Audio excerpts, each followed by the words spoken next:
公公我翻嚟啦！哎呀，家人仔你翻嚟啊！哎呀，好耐冇見你，翻咗嚟。喂，點啊？我讀書慣唔慣啊？生活都 OK 嘅，不過外國就係都係得嗰啲 burger 啊、pizza 啊嗰啲食到好厭。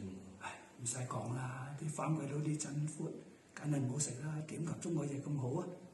話時話咧，我都掛住新年阿公公你煎嗰啲蘿蔔糕。啊，你又記得啊？細路仔嗰時煮俾你食，你笑兩兩嘴。咁啱我有齊材料想剩翻抵食㗎。公公啊，咁你可唔可以教下我整啊？你向我梗係得啦。小心啊，公公。唔怪先。嗱，你睇下公公準備晒啲材料㗎啦。好。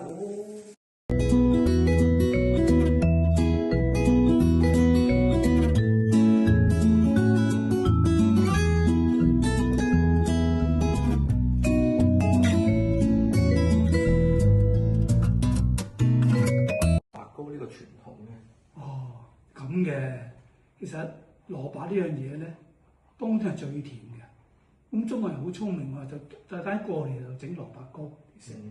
咁第一咧，蘿蔔咧就寓意好彩頭啦。第二咧，食蘿蔔糕咧過年咧就年糕年糕，步步高升。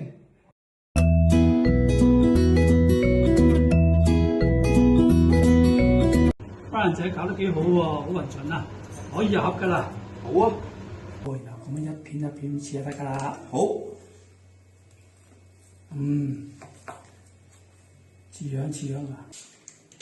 哇！你哋喺廚房搞乜嘢又咁香嘅？我哋整緊蘿蔔糕啊！喂，你識整蘿蔔糕嘅咩？阿公公教㗎。哇！咁好咁犀利！你個仔特登翻嚟整俾你食嘅呢個蘿蔔糕，你快啲埋俾食啦！耶！有得試，好嘢！咁我去坐定啦。好。哎呀，快啲！喂，阿爸，快啲過嚟啊！嚟啦，可以準備食啦！好緊張喎！哇，我個仔翻嚟特登整蘿蔔糕我食。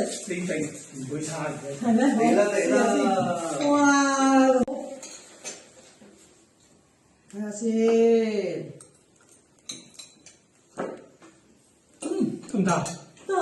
好有你啲功夫喎。梗係啦！你估我浪得虛名，搞得佢，梗係青出於藍勝於藍啦。